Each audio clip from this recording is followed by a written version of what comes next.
Déjenme hacer una pregunta. ¿Cuántas personas de aquí tienen algún familiar que sea vegano? 1, 2, 3, 4, 5. Tenemos 5 o 6 personas, por ejemplo, aquí en un auditorio que serán de 200 personas, que tienen algún familiar directo que sea vegano. Pero ¿cuántas personas que estamos aquí tenemos algún familiar que tenga diabetes?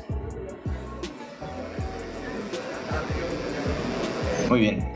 Bueno, pues precisamente por esta situación que vivimos muchos de nosotros, del personal del área de ciencias de la salud, que tenemos muchos familiares y amigos directos con diabetes, bueno, pues por eso fue que quise hacer este ajuste de esta presentación, haciendo un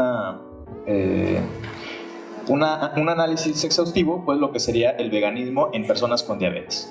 Muy bien, pues como ya comentaron, soy autor de este libro que se llama Vives con Diabetes, precisamente con el interés de ayudar a muchas personas que viven con esta enfermedad. Entonces, déjenme mostrarles un poco de los números con respecto a diabetes primero, que seguramente deben de conocer esta porque es la Encuesta Nacional de Salud y Nutrición de Medio Camino del 2016, en donde se muestra, fíjense que de la población adulta, muy pocas personas consumen una cantidad suficiente de verduras y menos todavía una cantidad suficiente de frutas. Ayer nos invitaron a cenar a un lugar muy elegante aquí en Tampico y entonces estaban todas las personas de la mesa al pendiente, qué era lo que iba a pedir, ¿sí? Y entonces llega el mesero con el primer tiempo, con una ensalada y todos se hicieron. Y después, más adelante, llega con el segundo plato y vieron que era un filete de carne y dijeron O sea, como que la onda del veganismo como que genera mucha expectativa siempre para todas las personas. Entonces, esta situación que estamos viviendo nosotros en nuestro país es realmente alarmante. Estamos consumiendo una cantidad muy pequeña de frutas y verduras y no estamos alcanzando a cubrir los requerimientos que necesitamos de micronutrientes sobre todo. Y esa es una de las grandes ventajas que nos ofrece, por ejemplo, el veganismo. Ahora, si nosotros observamos cuál es la tendencia o la prevalencia de las personas con diabetes, se ha estado incrementando de manera significativa. Como ven, conforme siguen avanzando este tipo de encuestas, se va incrementando cada vez el número de personas con esta enfermedad. Ahora, algo súper importante es la relación que existe entre sobrepeso, obesidad y diabetes. Prácticamente el 90% de todas las personas con diabetes tipo 2 que existen en México tienen algún tipo de sobrepeso u obesidad. Ahora, algo que también es súper importante recalcar son las primeras 3 causas de muerte. Como ustedes pueden observar, en primer lugar, ya no son las enfermedades cardiovasculares, sino es la diabetes. ¿Okay? En segundo lugar tenemos las enfermedades cardiovasculares y en tercer lugar las enfermedades cerebrovasculares. Estas 3 principales causas de muerte en México están directamente relacionadas con la alimentación.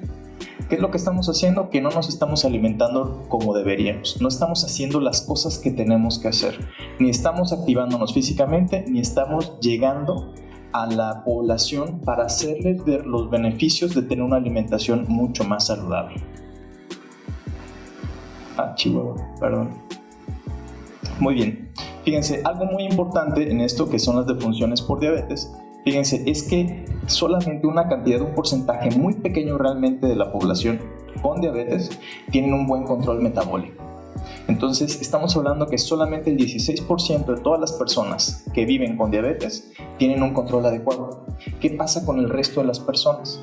Bueno, pues precisamente están pasando por un descontrol bastante grave y esto se asocia directamente con algo que se llama estrés oxidativo y también indirectamente relacionado con un proceso de inflamación de bajo grado. ¿Cuál es la ventaja precisamente que nos ofrece el veganismo?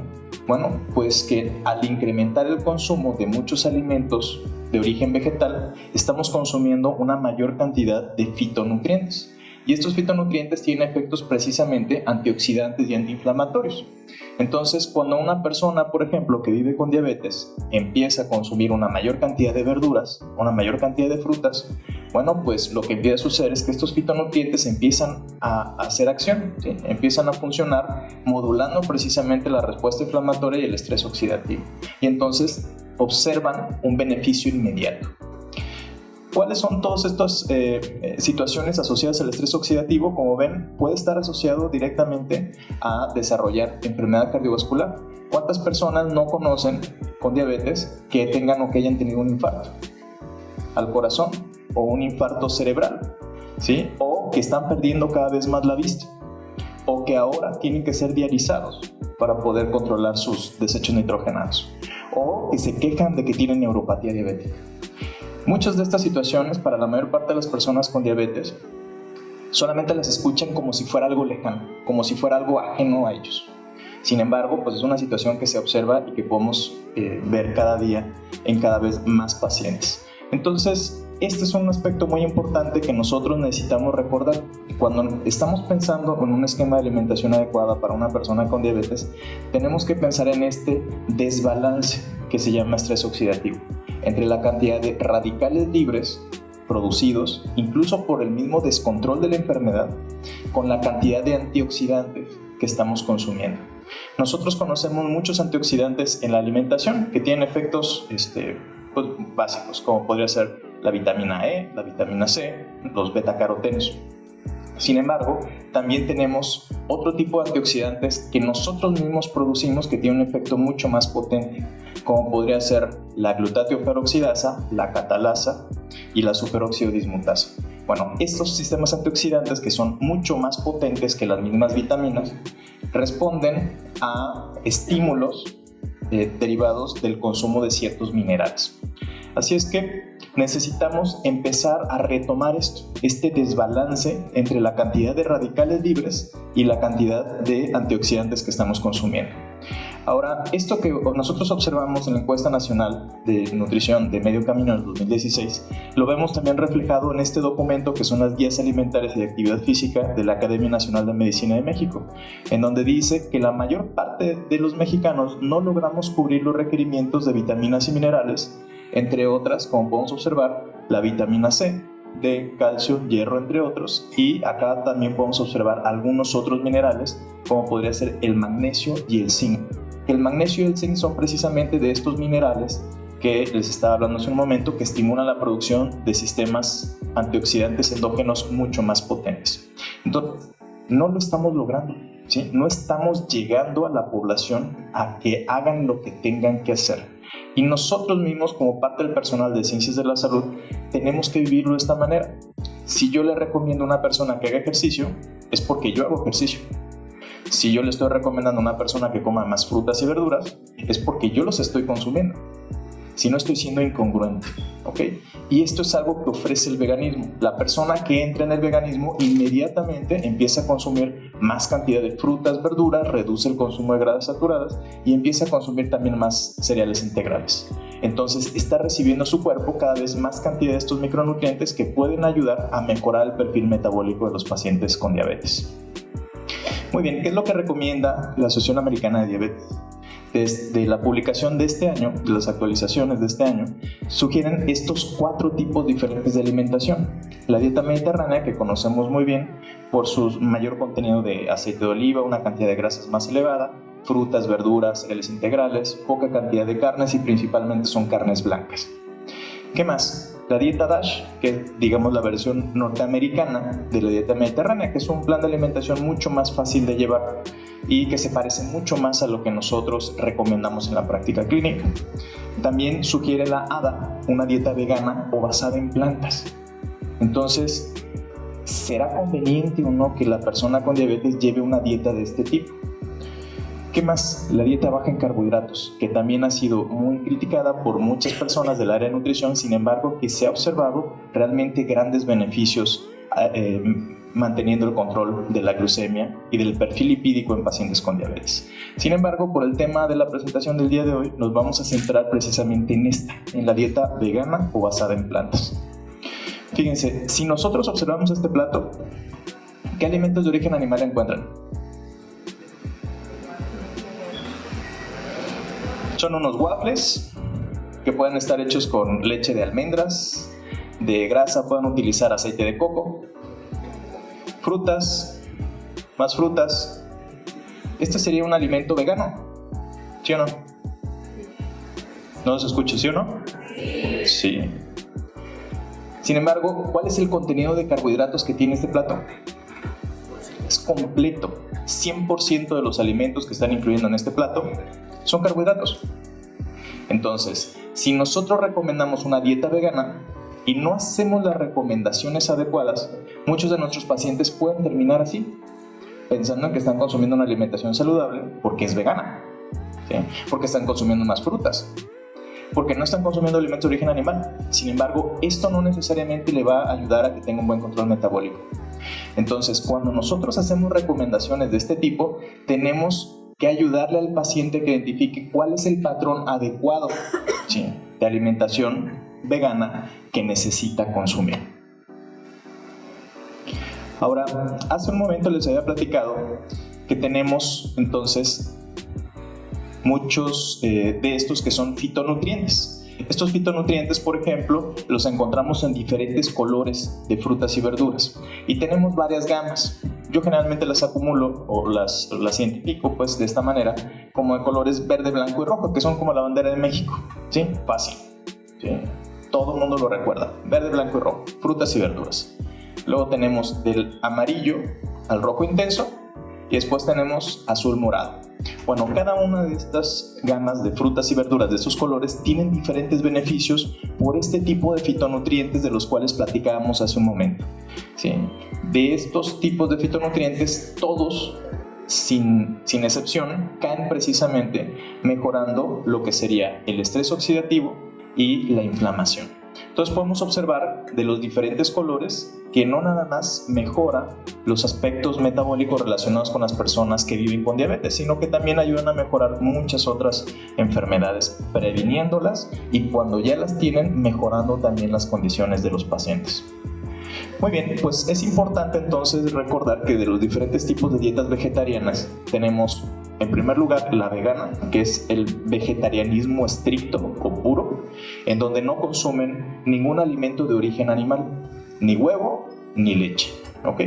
Sin embargo, tenemos algunas excepciones, como sería la lacto-vegetariana, en donde aquí sí consume productos lácteos como fuente de proteína de alto valor biológico, y la ovo-lacto-vegetariana, en donde se consume leche y huevo, ¿sí? O sea, frutas, verduras, cereales integrales, leche y huevo. Así es que tenemos que identificar cuál es el más conveniente para nuestro paciente con diabetes, o si él está pensando en cierto tipo de vegetarianismo y nosotros estamos pensando en otro diferente. Entonces tenemos que sincronizar esta información para que el paciente reciba el beneficio, sin embargo tenga una orientación adecuada. Muy bien, tenemos aquí otro ejemplo. Si yo le digo a mi paciente que se puede comer una dieta vegana, a lo mejor él puede estar pensando en esto, ¿sí? Otra vez, unos hot cakes bastante ricos, hechos con harina de trigo, pero con leche de almendras y con aceite de coco.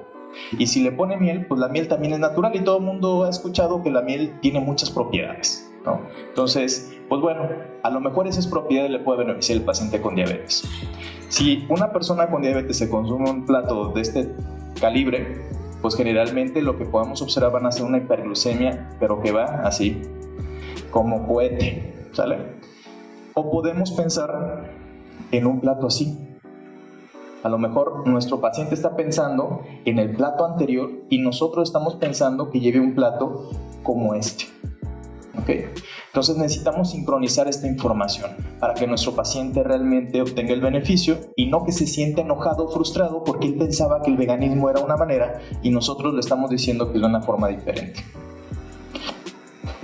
Muy bien, bueno, de diferentes tipos de alimentación con respecto al veganismo, el que yo he revisado que tiene mayores beneficios con suficiente evidencia científica es esta, que es la dieta basada en plantas.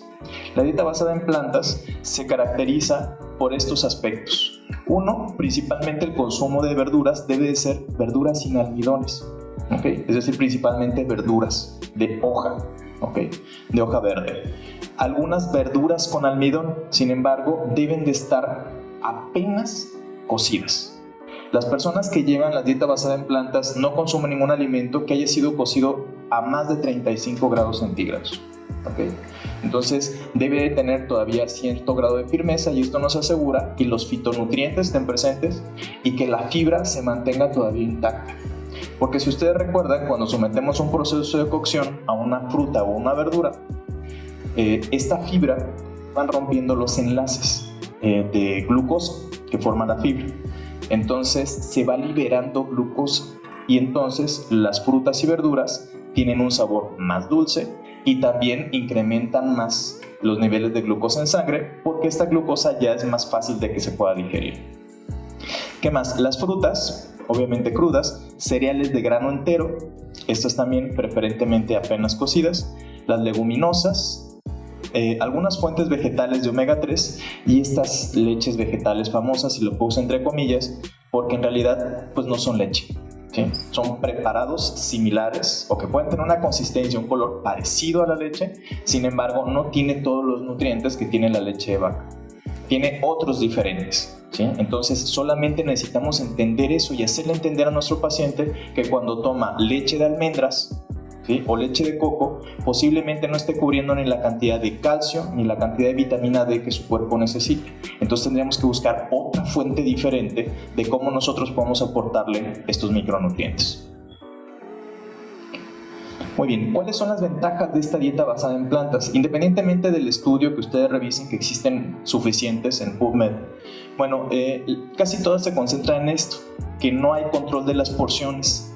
El paciente no necesita hacer ningún tipo de conteo. Es decir, mientras tenga esas características que vimos en la diapositiva anterior, puede consumir lo que quiera, la cantidad que quiera. Y eso cuando se lo decimos a una persona con diabetes que está tan acostumbrada a llevar dietas restringidas, dicen, oye, pues esto es lo mío. ¿Sí? O sea, si puedo comer lo que yo quiera y puedo comer la cantidad que yo quiera, yo de aquí soy. Entonces tenemos que valorar eso y tenemos que ver si realmente el paciente está llevando a cabo ese plan de alimentación tal cual nosotros lo estamos recomendando, o si él está haciendo de repente algunos días con esas preparaciones de sus hotcakes matutinos. ¿Vale? Que bueno, por cierto, hay algunos hotcakes con harina de almendra que se podrían hacer y que no ocasionan elevación de la glucemia. Bueno, esta es otra característica súper importante. Pueden comer cada vez que quieran, cada vez que tengan hambre. Pueden comer tanto hasta sentirse satisfechos, sin necesidad, como les comentaba hace un momento, de hacer ningún tipo de conteo. Bueno, ¿qué características así fáciles de recordar para ustedes y sus pacientes? Miren, la mitad del plato debe estar cubierto más de verduras que de frutas. ¿Ok? Las dos son buenas. Sin embargo, en el plato debe haber más verduras que frutas. Una cuarta parte del plato debe ser con cereales de grano entero. ¿De qué tipo? Del que quieran. Arroz integral, por ejemplo, quinoa, el que ustedes gusten. ¿Sí? No hay ningún problema, pero tiene que ser integral. Y la fuente de proteína va a ser a partir de leguminosas. ¿Ok? Como cuáles: frijol, lenteja, haba, garbanzo. Un cuarto del plato con proteínas vegetales, lo cual nos va a aportar una cantidad muy interesante de proteínas, también de carbohidratos, pero una cantidad también bastante elevada de fibra. Entonces, esta fibra tan elevada nos permite, que los microorganismos o los microorganismos que viven a nivel intestinal, la microbiota, reciba suficiente cantidad de alimentos, y esta microbiota también nos ayuda a modular la inflamación. Por otro lado, esta fibra nos ayuda a retrasar la absorción de los carbohidratos, manteniendo un perfil glucémico mucho más estable, lo cual es una gran ventaja para nuestros pacientes con diabetes. Y miren, les quise presentar esto que me acabo de encontrar ayer, que son las recomendaciones. ¿Sí ven aquí? Es de la Secretaría de Salud, ¿ok? Donde la recomendación que hacen es que dice, fíjense, el 88% de los países del planeta presentan, ¿qué dicen? Formas inadecuadas de alimentación. Entonces, el plato del bien comer, ¿qué creen? Ya está fuera de las recomendaciones actuales. Vean la publicación, 15 de marzo del 2019. Tiene apenas solo unos meses. Y vean la recomendación que es aquí. Dice, esta estrategia propone un cambio en la estructura de la dieta planetaria, la mitad de ella basada en frutas y verduras, seguido de un 20 o 25% de consumo de granos enteros, proteínas preferentemente de origen vegetal a través de leguminosas y oleaginosas, con cantidades muy pequeñas de tubérculos altos en almidones y grasas. ¿Se parece en algo a esta? Es exactamente lo mismo que está proponiendo la Secretaría de Salud a partir de marzo del 2019. ¿Ustedes vieron en alguna parte de esa publicación que decía una cantidad pequeña de alimentos de origen animal? No decía. Entonces, ¿qué tan inadecuada sería entonces una alimentación basada en plantas. Y si la comparamos, fíjense, contra el famoso plato del bien comer, miren, en lugar de que la mitad del plato sea de frutas y verduras, aquí es un tercio. Tenemos una cuarta parte de los cereales, que sería esta, y una cuarta parte de las leguminosas, que sería esta. Es decir, lo que estaríamos eliminando serían los alimentos de origen animal e incrementando, mejor dicho, la porción de verduras. Ese sería prácticamente el cambio con una de estas dietas basada en plantas. ¿Okay? Entonces, ¿qué tan inadecuada es o qué tan favorable es? ¿Okay? Yo pienso que puede ser una excelente opción para aquellas personas que tomen una decisión consciente, ¿sí?, de llevar a cabo este cambio en la alimentación, y que si así lo deciden, está bastante bien. Pero ¿qué creen? Eso no es todo. De manera inicial van a observar grandes beneficios, pero a largo plazo pueden llegar a presentar también diferentes tipos de deficiencias nutricionales.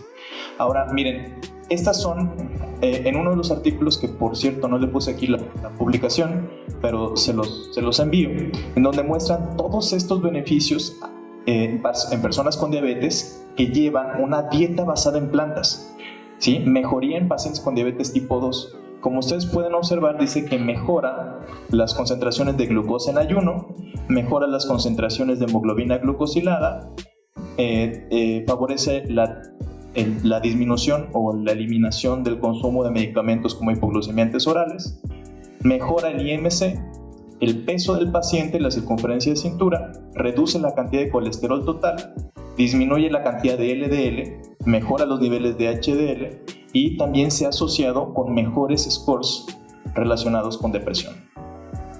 Esto con la dieta basada en plantas, en pacientes con diabetes. Entonces, hasta ahorita, en lo que vamos, ¿qué opinan? ¿Saludable o no saludable? Hasta ahorita, todo parece apuntar que es bastante saludable.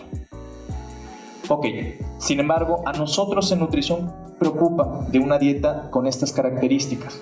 Son estos aspectos, estos macro, que son las proteínas, y estos micronutrientes. Ok, ¿qué podemos observar nosotros con respecto a las proteínas?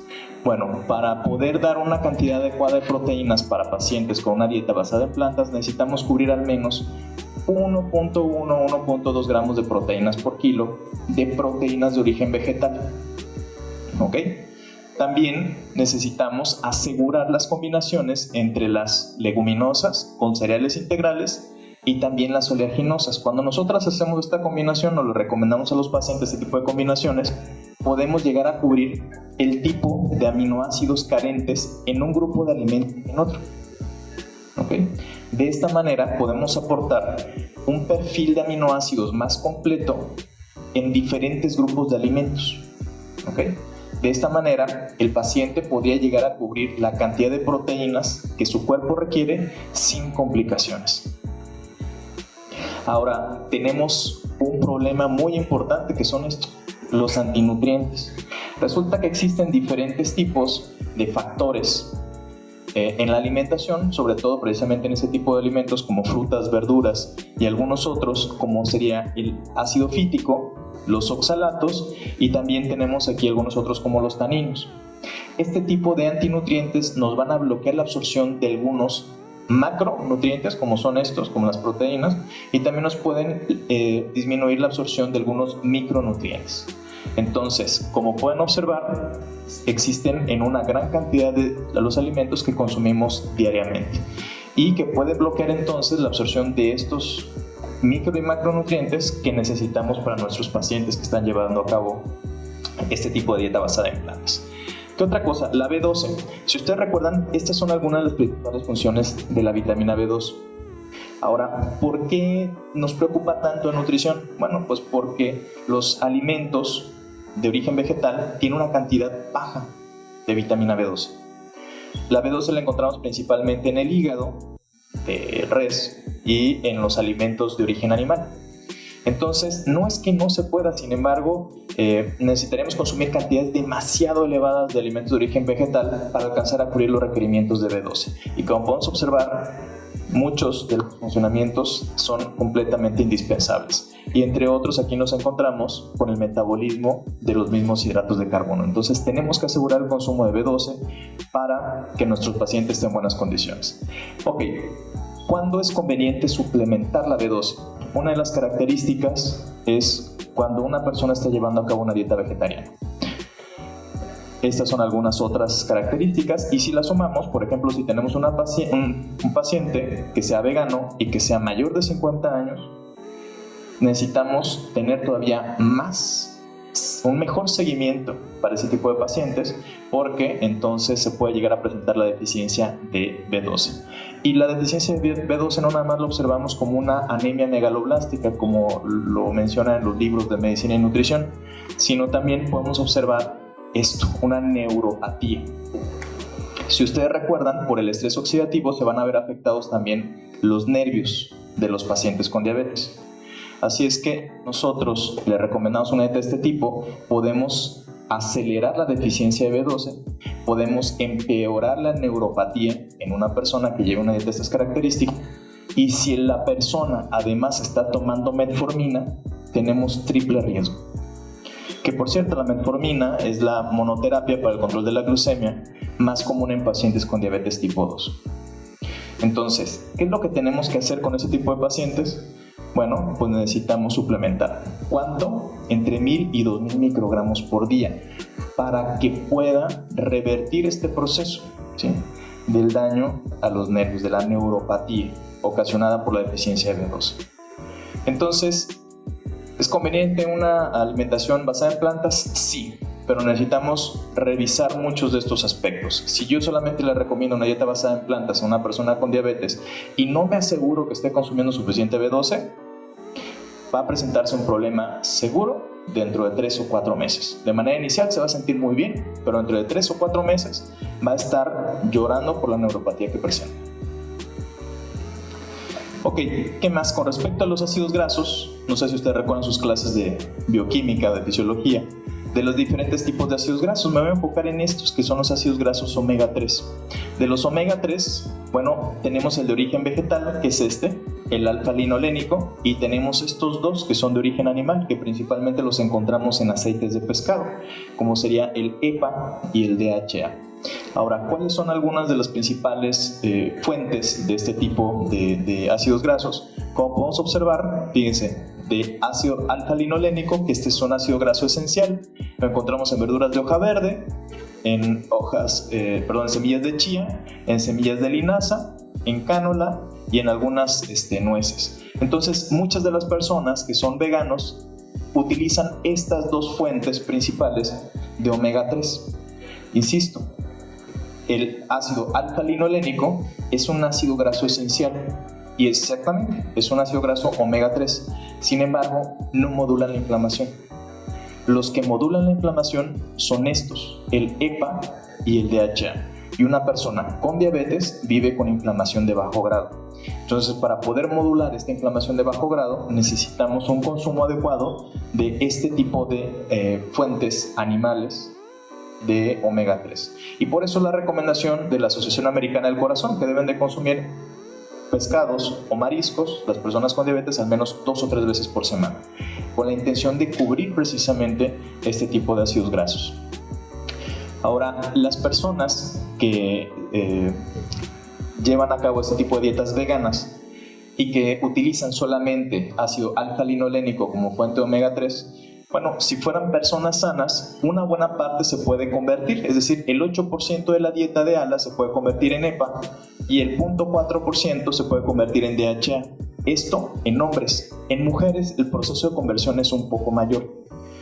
Sin embargo, cuando nosotros, fíjense, tenemos bajo consumo de proteínas, cuando está alteradas las concentraciones de insulina o cuando presentan alteraciones en las concentraciones de estos micronutrientes, cuando consumen alcohol o cuando su edad es por arriba de los 50 años, el proceso de conversión se reduce todavía muchísimo más. Por lo tanto, aún a pesar de que consumamos linaza o chía como fuente de omega 3, la conversión a EPA es extremadamente baja y en DHA no se diga. Por lo tanto, insisto, este tipo de pacientes que viven con diabetes necesitan consumir fuentes animales de EPA y DHA para modular la inflamación. Así es que, ¿cuáles son las ventajas de consumir EPA y DHA? pues es que nos permite que las membranas celulares estén en mejores condiciones, sean más flexibles, sean más afines pues a los receptores, mejor dicho, que los receptores de insulina estén más activos y que la insulina sea más afín, ¿sí? La membrana de la célula sea más afín a la insulina, y esto nos ayuda también a disminuir lo que sería la resistencia, ¿okay? Resistencia a la insulina. Por lo tanto, observamos grandes beneficios del consumo de EPA y DHA. Sin embargo, los pacientes con las dietas veganas estrictas no los están llevando, ¿okay? No están llevando a cabo este beneficio tan importante. Ahora, en el caso de la vitamina D, es otra vitamina que juega un papel muy importante, porque esta vitamina la encontramos principalmente, nuevamente, en alimentos de origen animal. Las principales fuentes son la leche, la mantequilla, la yema de huevo y algunos otros. Entonces, nosotros tenemos la obligación de estar monitoreando las concentraciones de vitamina D y mantenerlo más o menos en estas proporciones, entre 30 y hasta 50 nanogramos por mililitro. Si nosotros hacemos un estudio de vitamina D3 para nuestros pacientes, vamos a encontrarnos que la mayoría van a tener niveles bajos de ellos, aún a pesar de que viven aquí en Tampico y que la exposición a la luz del sol sea importante. Para poder alcanzar a sintetizar la cantidad de vitamina D que nuestro cuerpo necesita para mantener en estas concentraciones, necesitaremos estar expuestos en tanga brasileña más o menos alrededor de unos 45 minutos en el horario de más exposición al sol. Sin embargo, si nosotros andamos así nada más con los brazos expuestos, la cara expuesta, pues necesitaríamos estar expuestos al sol también aproximadamente 1 hora y media. Y pues la verdad es que el riesgo de melanoma pues no es conveniente, ¿sí? Exponerse de esta manera. Por lo tanto, es conveniente la suplementación, y nosotros podemos observar, si nosotros buscamos también en la página de la OMS, podemos ver que la deficiencia de vitamina D es uno de los problemas de salud pública más importantes que podemos estar observando. Así es que la suplementación aquí también es súper importante. ¿Por qué? Porque nosotros, para alcanzar a cubrir los requerimientos de calcio que tiene nuestro cuerpo, bueno, principalmente los cubrimos con lácteos, ¿sí? No solamente, pero principalmente con lácteos. Sin embargo, cuando dejamos de consumir lácteos en una dieta basada en plantas, pues tenemos que buscar otras fuentes de calcio, ¿okay? Así es que tendríamos que buscar fuentes de origen vegetal que nos den un buen aporte de calcio. Y cuando preguntamos a una persona que lleva una dieta vegana y le preguntamos, oye, ¿cuál es la principal fuente de calcio que tienes? Te dicen, bueno, pues yo consumo lechugas. Entonces, ok, ¿y qué tanto calcio tiene? O yo consumo almendras. Ok, ¿y cuántas almendras necesitas consumir para cubrir los requerimientos? Lo que te da al menos una taza de leche. ¿Okay? Entonces, aquí no solamente importa qué alimento es rico en, sino realmente con cuánto alcanzamos a cubrir los requerimientos. Si nosotros le damos al paciente toneladas de calcio, pero no tiene niveles adecuados la vitamina D, ese calcio no se va a absorber. ¿Okay? Entonces, por eso es tan importante que nosotros estemos al pendiente, estemos monitoreando ambos, tanto el calcio como la vitamina D. Bueno, pues aquí tenemos algunos de los principales alimentos, y ustedes pueden observar aquí que se absorbe aproximadamente el 50% del calcio que nosotros observamos aquí. Una taza de leche tiene 300 miligramos de calcio. Sin embargo, si ustedes ven algunos de estos alimentos, como por ejemplo, no sé, el repollo, que dicen que es rico en calcio porque es blanco, bueno, tendríamos que consumir, fíjense, por cada 100 gramos de repollo son 57 miligramos de calcio.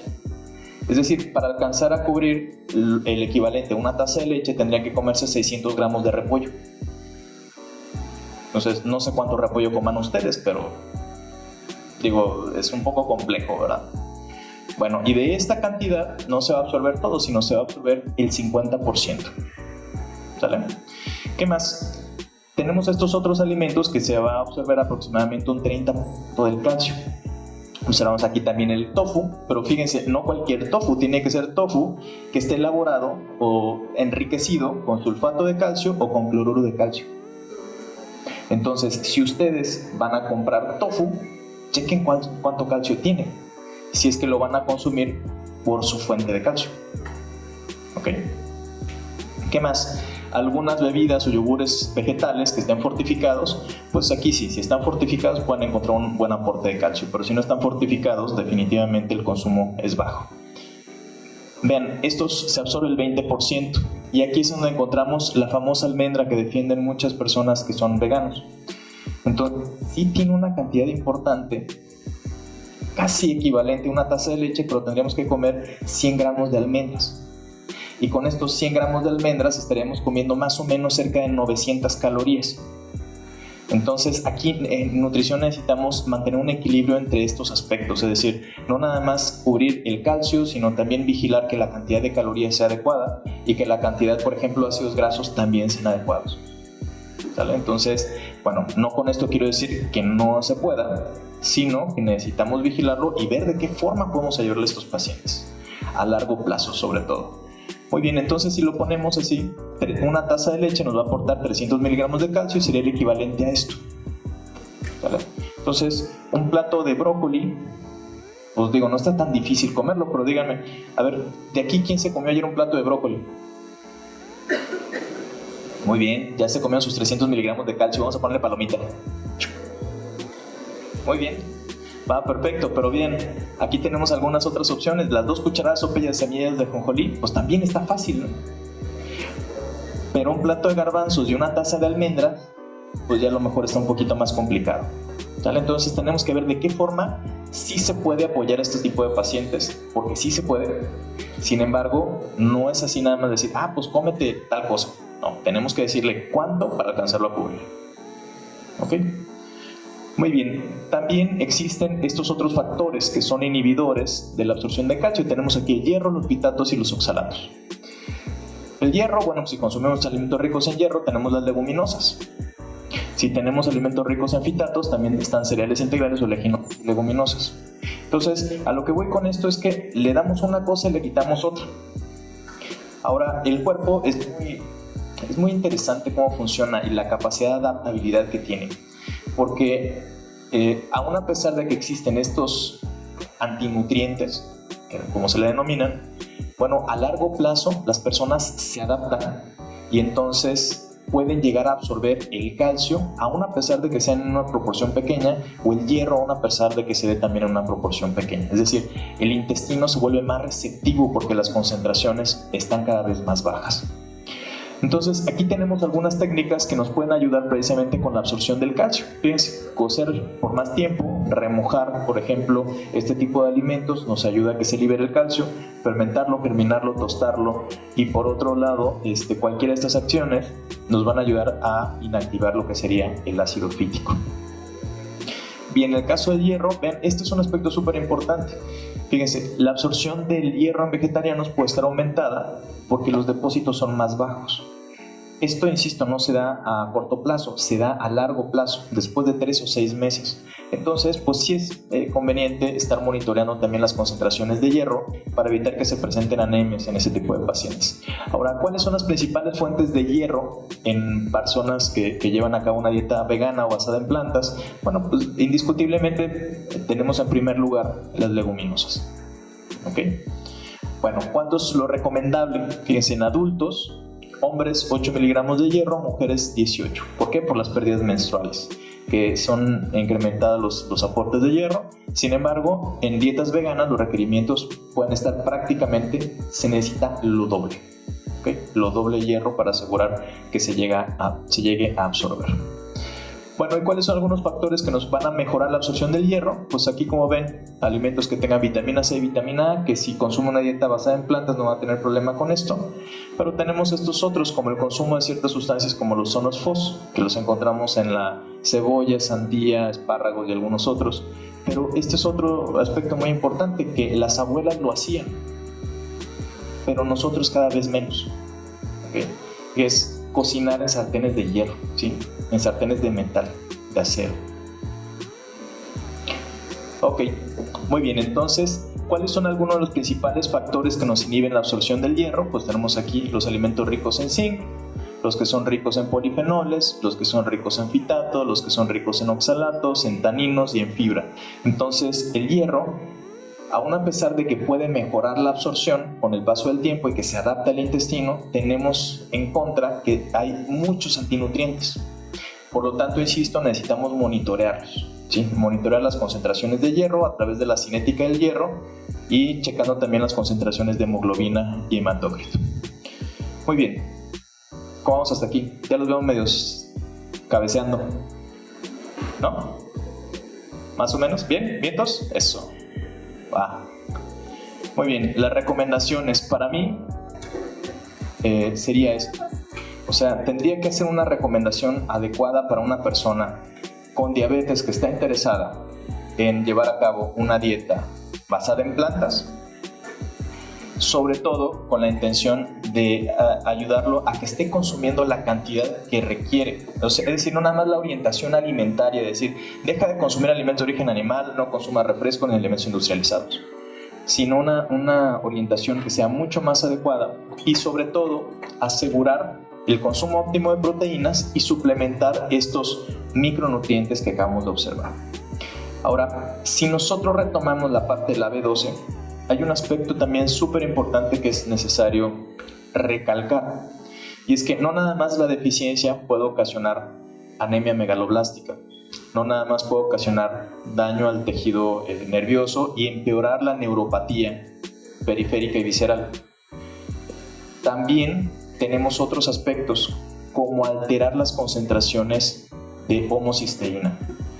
Las concentraciones de homocisteína se pueden incrementar y a mayor concentraciones de homocisteína el riesgo de trombosis se dispara. Entonces, de todos, si se les va la onda de que no se acuerden cuál había que suplementar, acuérdense que en personas con diabetes y dieta basada en plantas deben de suplementar la B12. ¿Okay? Aunque se les olvide la demás, la B12 suplementen. ¿Okay? Muy bien, chicos. Además, es conveniente hacer un monitoreo basado en la cinética del hierro, las concentraciones de vitamina D plasmáticas y obviamente también estar monitoreando las densitometrías óseas, sobre todo en mujeres posmenopáusicas. Muy bien, bueno, pues les quiero agradecer la presentación del día de hoy y los quiero invitar a un diplomado que estoy ofreciendo, que es precisamente de una actualización en el uso de micronutrientes en la práctica clínica, en donde observamos precisamente cómo es la interacción de cada uno de estos micronutrientes y cómo pueden mejorar la salud de las personas o puede ayudarnos también a tratar de manera coadyuvante algunas de las principales enfermedades crónico-degenerativas. Bueno, pues muchas gracias.